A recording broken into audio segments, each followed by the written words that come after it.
계신 우리 권사님, 그리고 특별히 사업하시는 우리 김성민 집사님, 김재웅 집사님, 이 말씀을 올해 붙잡고 내년에 또 이 말씀대로 한번 승리하고 또 열매로 증명할 수 있기를 간절히 바랍니다. 이사야 51장입니다.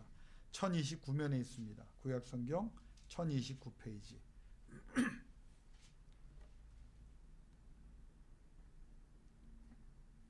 자셨죠? 네. 51장 1절부터 3절까지만 생각하겠지만 우리 6절까지 우리 같이 받들어 봉독합니다. 의를 따르며 여호와를 찾아 구하는 너희는 내게 들을지어다. 너희를 떠낸 반석과 너희를 파낸 우묵한 구덩이를 생각하여 보라. 너희의 조상 아브라함과 너희를 낳은 사라를 생각하여 보라. 아브라함이 혼자 있을 때 내가 그를 부르고 그에게 복을 주어 창성하게 하였느니라. 나 여호와가 시온의 모든 황폐한 곳들을 위로하여 그 사막을 에덴 같게 그 광야를 여호와의 동산 같게 하였나니 그 가운데 기뻐함과 즐거워함과 감사함과 청하는 소리가 있으리라. 내 백성이여 내게 주의하라. 내 나라여 내게 귀를 기울이라. 이는 율법이 내 궤로서부터 나갈 것임이라. 내가 내 공의를 만민의 빛으로 세우리라. 내 공의가 가깝고 내 구원이 나갔은즉 내 팔이 만민을 심판하리니 섬들이 나를 앙망하여 내 팔을 의지하리라. 너희는 하늘로 눈을 들며 그 아래의 땅을 살피라. 하늘이 연기같이 사라지고 땅이 옷같이 헤어지며 거기에 사는 자들이 하루살이같이 죽으려니와 나의 구원은 영원히 있고 나의 공의는 폐하여지지 아니하리라. 아멘. 특별히 3절 말씀을 제가 받들어 봉독합니다. 여러분이 꼭 기억할 수 있기를 바랍니다.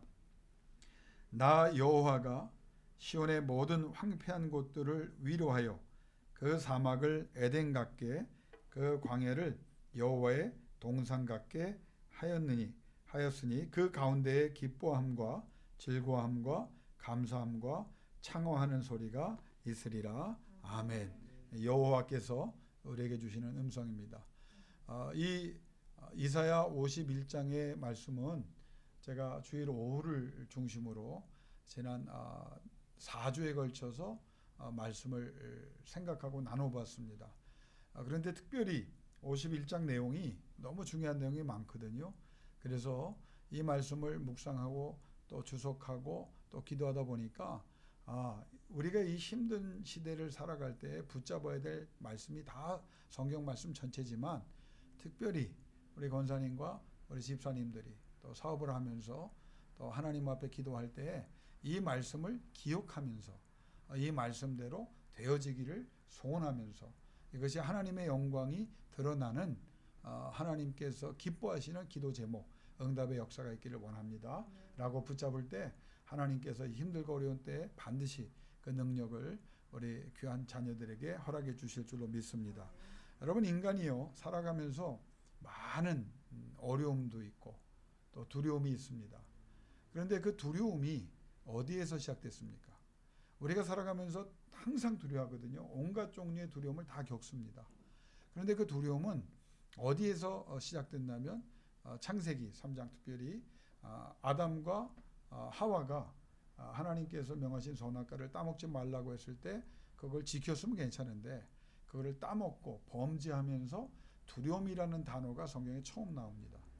그러니까 그전엔 두려움이 없었다는 거예요. 그러니까 그 두려움은 어디서 왔냐면 죄. 그 죄를 뭐라고 규정할 수 있느냐? 하나님의 말씀과 명령에 따르지 않았을 때, 다시 말하면 하나님과의 관계에 이상이 생겼을 때 두려워합니다. 이건 신앙생활에서도 우리가 경험합니다. 하나님 앞에 깨어 기도하고 또 하나님 말씀 붙잡고 하나님의 성령에 의하여 주장을 받을 때는 우리가 환경이 어려워져도요, 내게 일어나는 모든 일들이 어려워지도요, 낙심하거나 좌절하거나 두려워하지 않습니다. 왜? 하나님과의 관계가 우리의 두려움을 해결할 수 있는 유일한 키이기 때문입니다. 그런데 기도하던 사람이 기도하지 않고 예배될 사람이 예배하지 않고 하나님의 말씀을 붙잡아야 될 사람들이 붙잡지 않을 때 나타나는 가장 확실한 내가 하나님 앞에 어떻게 살아가고 있는가를 알아볼 수 있는 바로메터가 두려움이 있느냐 없느냐거든요. 그러니까 두려움이 온 거예요. 하나님과의 관계에 이상이 생겨서 두려움이 옵니다. 그러니까 인간은 이 죄의 문제 때문에 우리의 손상된 우리의 본성 때문에 이 두려움을 안고 가거든요. 하나님과의 관계에 이상이 생길 때 늘 두려워합니다. 근데 그 두려움이 여러 가지 두려움이 있지만 가장 인간에게 심각한 그 어려운 두려움이 뭐냐면 미래에 대한 두려움입니다. 미래에 대한 두려움. 불확실성. 여러분 세상에요. 어떤 똑똑한 사람도 어떤 소위 말하는 신령한 사람이라고 할지라도 이 미래에 대해서 정확한 이해를 하고 이 미래를 대비할 수 있는 사람은 없습니다. 과거의 구약에 보면 하나님이 지혜와 총명과 명철을 주셨을 때 하나님의 사람들에게 하나님이 주신 은사, 하나님의 영적인 그 권능에 의해서 그 사람들은 어떤 사람이었느냐? 미래를 보는 사람들이에요. 예측하는 사람들이었습니다. 요셉이 그랬습니다. 다니엘이 그랬습니다. 에스겔이 그랬습니다. 하나님께서 그 미래를 알려주는 자들은 예비할 수 있었지만 하나님께서 알려주지 않으면 인간은 이 미래로부터 오는 불확실성으로 인한 그 놀람과 떨림과 그 공포를 이겨낼 수가 없어요. 자, 우리 집사님도 사업하지만 여지껏 경험 가지고 앞으로 무슨 일이 일어날 것을 예측은 할 수 있죠. 근데 그 예측이 확실합니까? 확실하면 두려워할 필요가 없는데 확실하지 않은 거예요. 인간이 가진 모든 과학기술, 인간이 가진 경험, 인간이 가진 모든 정보를 다 합쳐도 예측하지만 그 예측대로 되지 않거든요. 그러니까 인간이 가장 두려워하는 문제는 뭐냐? 미래에 어떻게 될 것이냐? 미래에 내가 어떻게 될 것이냐? 미래에 내 사업이 어떻게 될 것이냐? 미래에 내 자녀들이 어떻게 될 것이냐?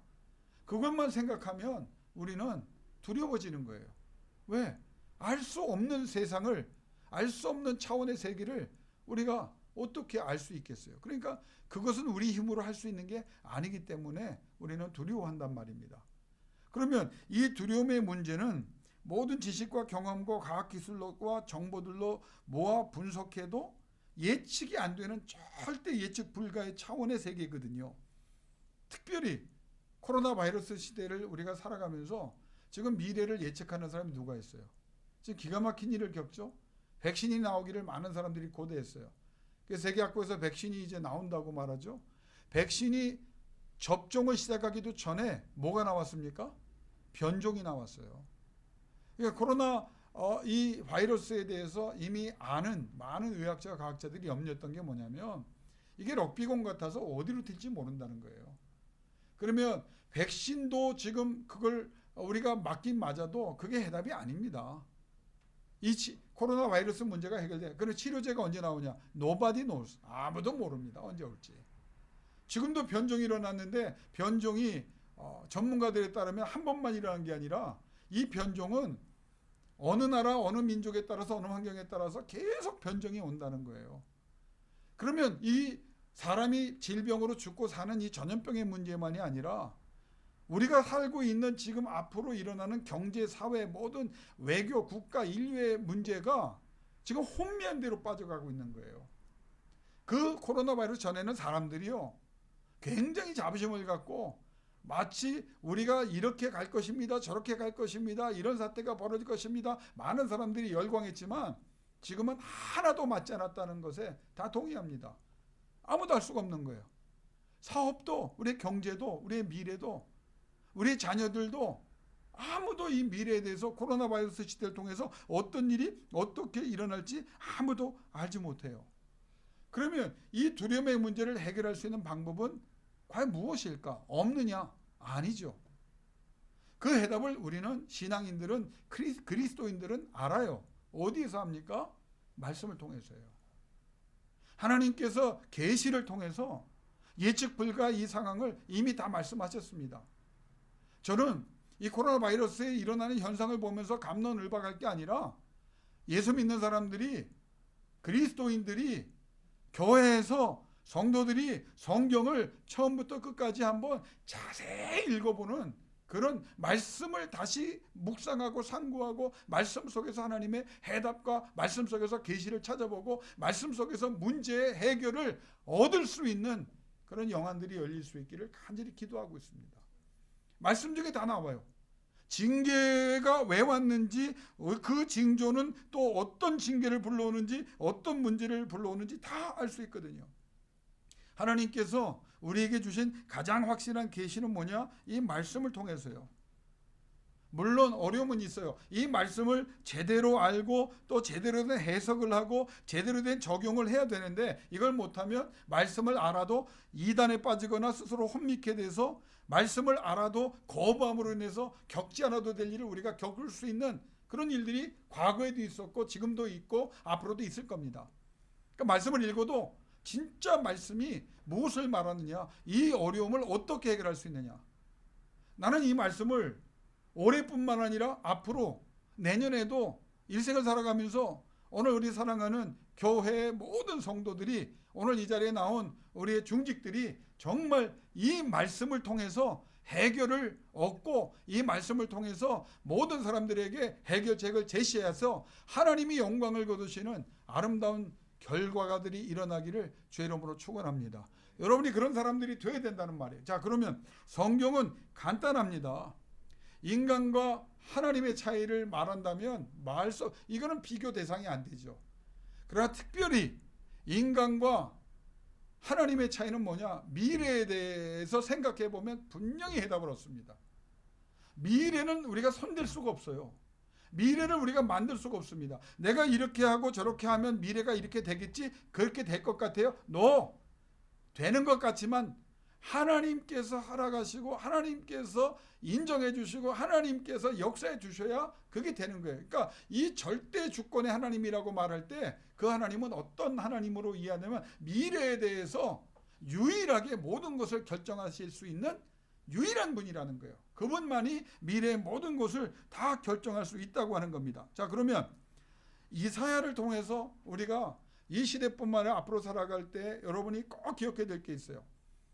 어려움을 겪는 모든 두려워하는 백성들에게 그 두려움의 내용이 무엇이든지 간에 경제적이든 외교적이든 군사적이든 육신의 건강이든 마음의 병이든 영혼의 문제든 전염병으로 인한 불확실성이든 간에 하나님께서 어려움으로 인하여 두려워하는 백성에게 첫 번째 주신 말씀이 뭐냐?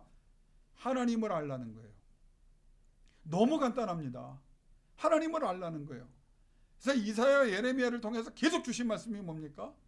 하나님을 알라예요. 하나님을 알라. 그러니까 하나님을 알아야 되는데 하나님을 모르면 어떻게 되느냐? 우리는 이 두려움에서 헤어날 수가 없는 거예요. 자, 그러면 하나님을 알아가는 것이 첫 번째고, 두 번째 하나님이 제시하신 방법이 뭐냐? 말씀을 통해서, 선지자를 통해서 하나님이 과거에 어떻게 하셨는가를 보라는 거예요. 성경 66권에 하나님께서 하나님을 믿는 사람들에게 또 이 역사를 이끌어 가시는 하나님께서 어떻게 역사를 이끌어 가셨는지 하나님이 하신 일을 보라 이거예요. 그리고 그 두 가지 위에서 지금 일어나는 일을 한번 생각해보고 해석해보라. 그게 깨어나라. 깨일지어다. 이 말씀이 51장에 계속 나오는 거거든요. 하나님을 알고 하나님이 과거에 하신 일을 보고 그 시야를 가지고 지금 일어난 일이 왜 이런 일이 일어난 걸 보고, 그리고 더 나가서 더 분명한 건 뭐냐? 하나님이 뭐라고 앞으로 일어날 일에 대해서 말씀하신 것을 너희가 발견해 보라는 거예요. 그러니까 많은 건 말씀하는 것 같지만 네 가지만 가지면 돼요. 하나님이 누군지 다시 발견하고 하나님께서 과거에 어떻게 하셨다는 것을 보고 그 두 가지 기초 위에서 내가 지금 겪는 이 어려움, 두려움의 문제를 영적인 눈으로 해석을 해보고, 그리고 이 앞으로 되어질 일을 내가 예측하는 것이 아니라 하나님이 해답을 주셨는데 어떤 일이 일어날 것이라고 말씀하셨다면 그 말씀을 찾아내는 거예요. 말씀하셨거든요. 그 말씀을 찾아내라. 그것이 이사야를 통해서, 특별히 51장을 통해서 하나님이 주시는 말씀이에요. 그러면 두 가지만 기억하면 됩니다. 여러분 3절에 제가 읽어봤지만 나 여호와가 라고 하는 1절에도 여호와라는 말이 나와요. 나 여호와가 라고 하는 말이 왜 중요하냐면, 하나님은 51장을 통해서 자신을 누구라고 얘기하냐면 나는 여호와다. 이 여호와라는 표현이 성경에 몇 번 나오냐면 5756번 나옵니다. 어마어마하게 나와요. 나 여호와가. 성경 전체에 걸쳐서 5756번이나 나 여호와가 주제, 주체, 목적, 방법 모든 것과 관련하여 하나님이 나 여호와가 라고 말씀하신다는 거예요. 이거를 만군의 여호와라는 말이 맞습니다. 영어로 편이면 가시라고 하는 표현, 하나님이라고 하는 표현이 3910번 나오고요.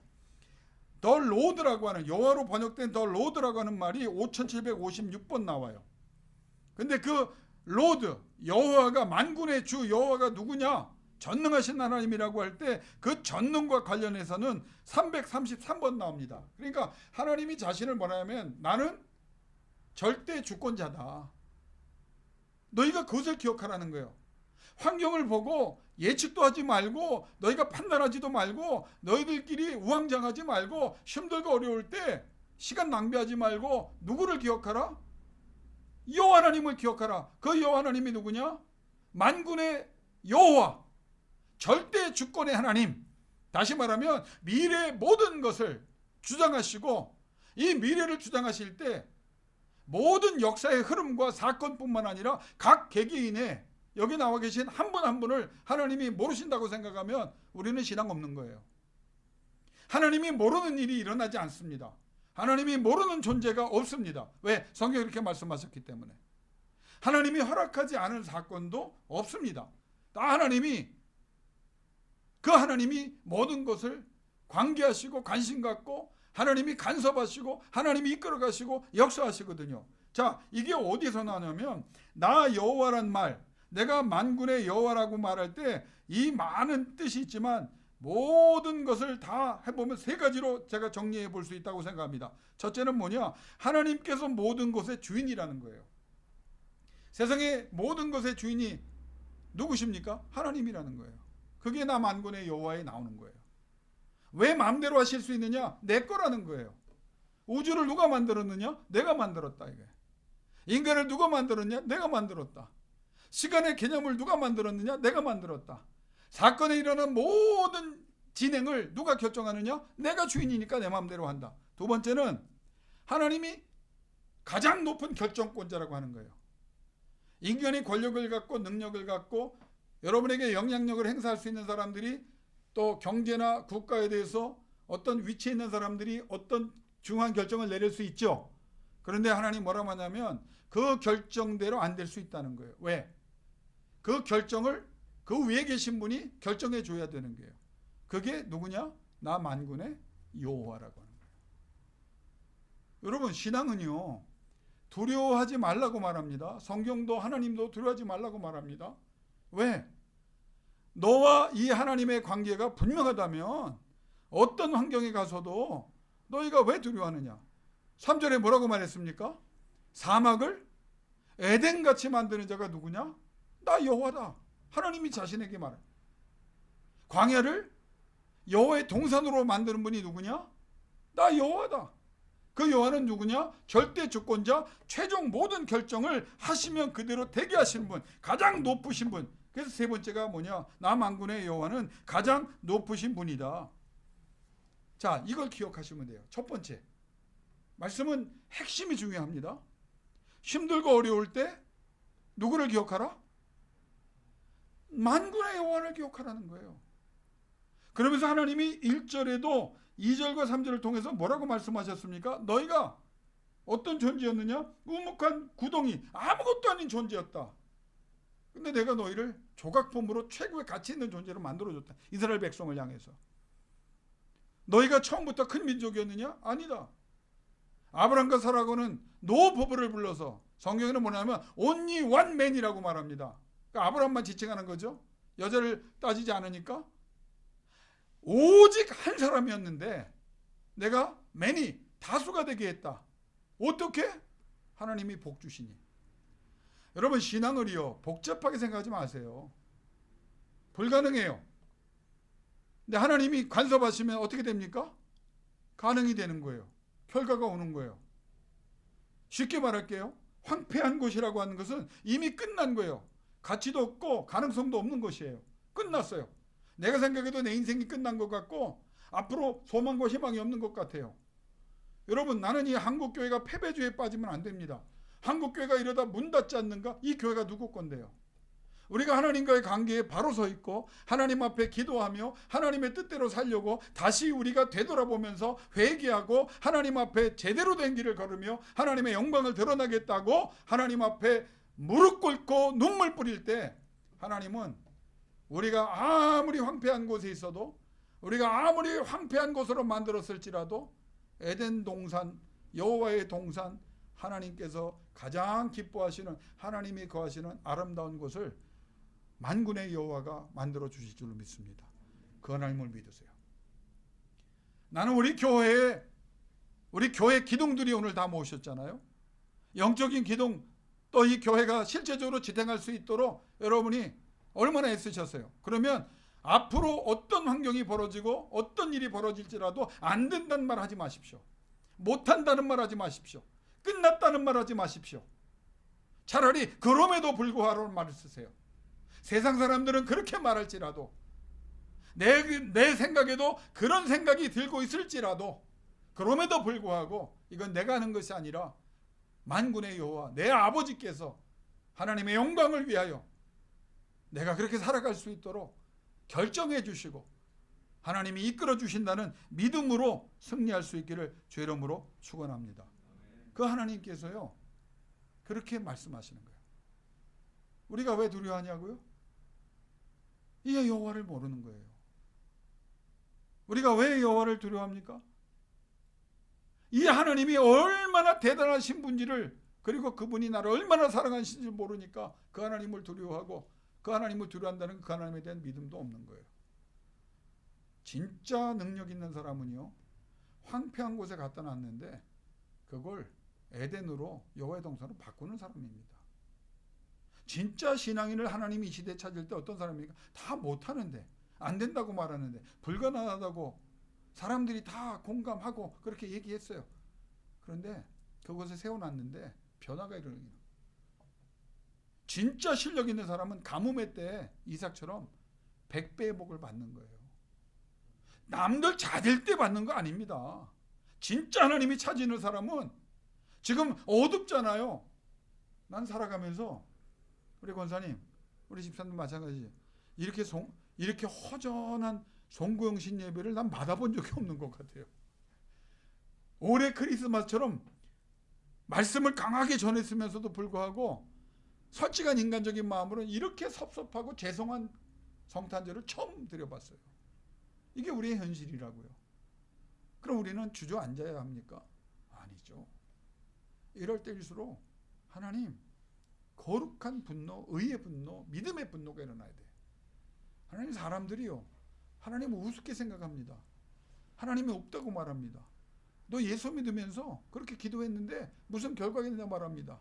하나님, 나 욕먹는 거는 내가 참겠는데 나의 믿음 없음 때문에 하나님의 이름이 만홀히 여기는 것은 나는 용납할 수 없습니다. 그러니 하나님의 영광을 위해서 나 잘 돼야 되겠습니다. 하나님의 나라를 선언하기 위해서 하나님의 위대하심을, 하나님의 전능하심을 열매로 증명할 수 있도록 하나님 나 도와주세요. 이런 기도가 오늘부터 시작되기를 주 이름으로 축원합니다. 이거 하나님 기뻐하십니다. 자, 그런데 이게 왜 가능하냐? 두 번째만 여러분이 기억하시면 돼요. 오늘 3절에 보면 나 여호와가 시온의 모든 황폐한 곳들을 위로하여 라고 말했죠.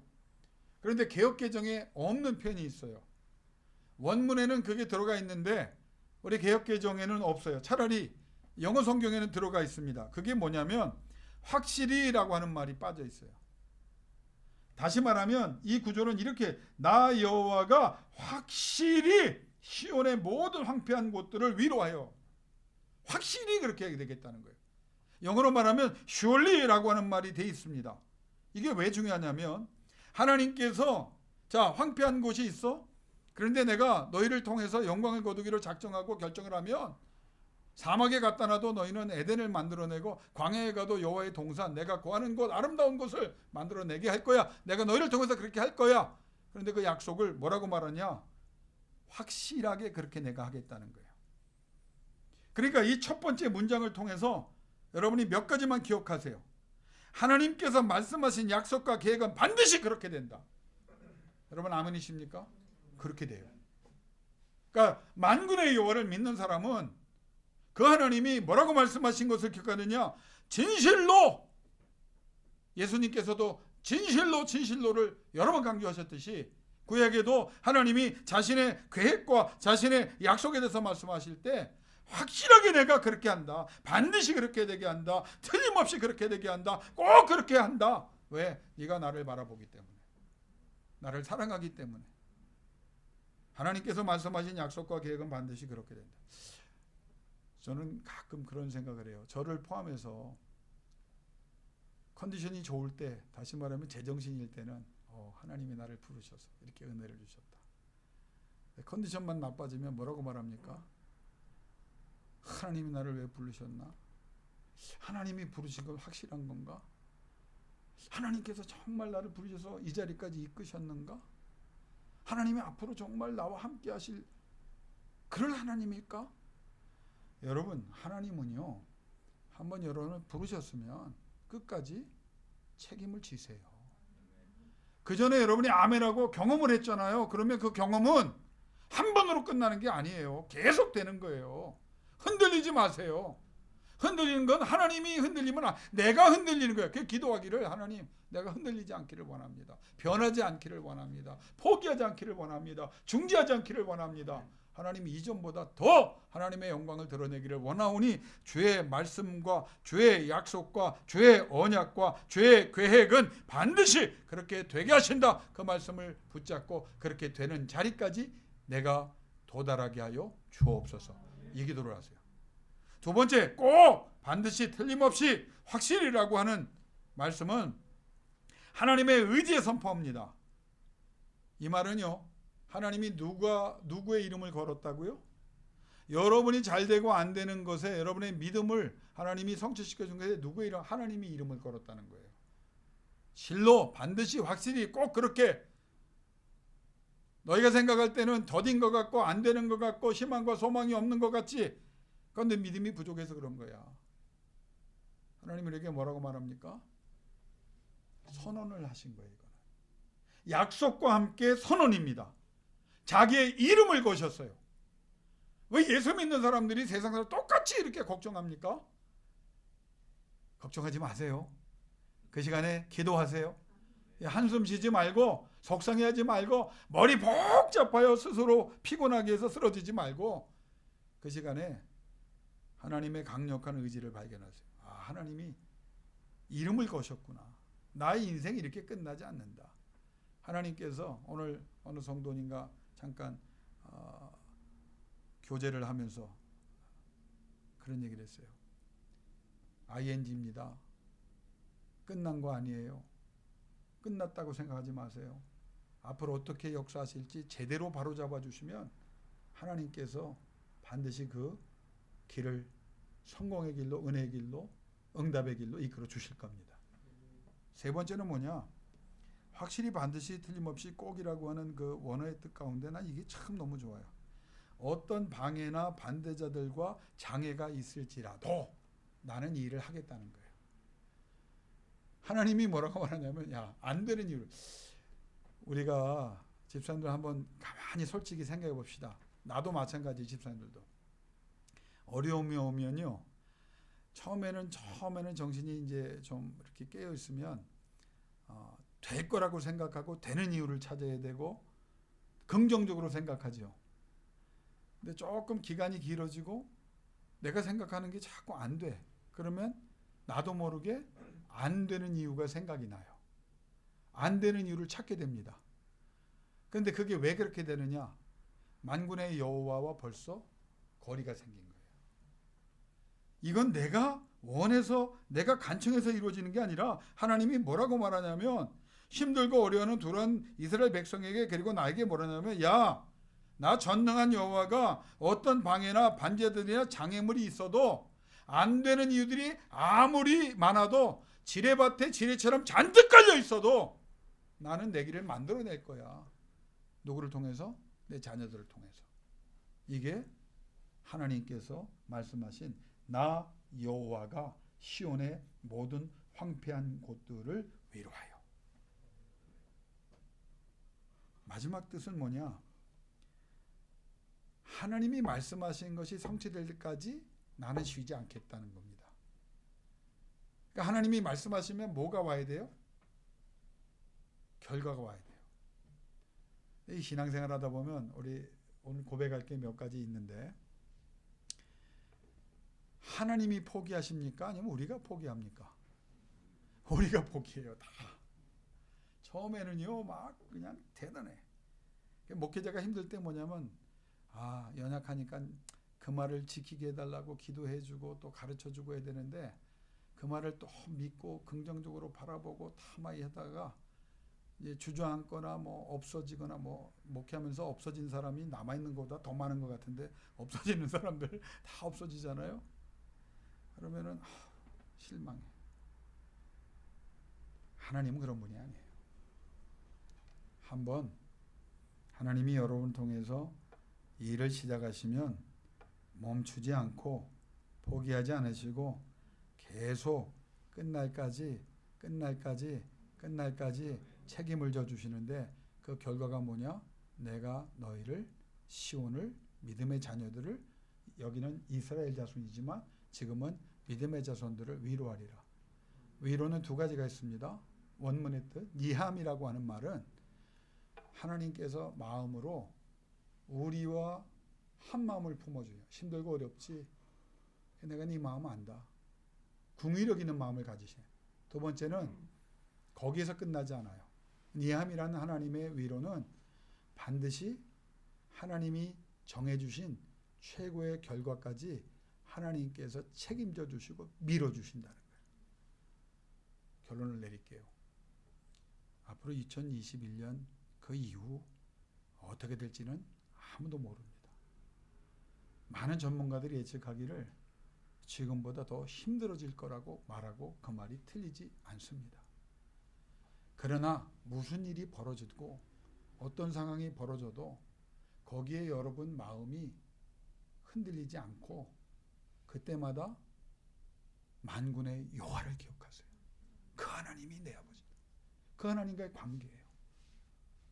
인간에게 일어나는 모든 생사화복은 무엇으로 결정됩니까? 하나님과의 관계로 결정이 돼요. 죽고 사는 거, 흥하고 망하는 거 누가요? 하나님이. 우리가 깨어나야 될 이유는 그 하나님을 잊어버렸어요. 그 하나님께 기도하지 않아요. 그 하나님을 붙잡지 않아요. 그 하나님이 나와 아무 상관없는 하나님으로 전락하고 말았기 때문에 하나님이 다시 우리를 돌리시. 나 만군의 여호와가 네 아버지라는 거예요. 두 번째, 그 하나님 뭐라고 말씀하셨다고요? 반드시 확실하게 꼭 그렇게 내가 위로할 것이다.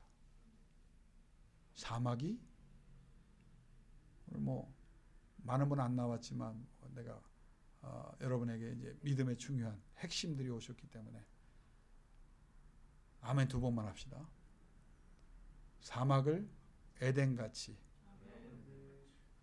광야를 여호와의 동산처럼 그 역사가 만군의 여호와로 인하여 확실히 힘든 때 일어날 수 있기를 주의 이름으로 축원합니다. 이 시간 두 눈 감고 기도하기를 원합니다.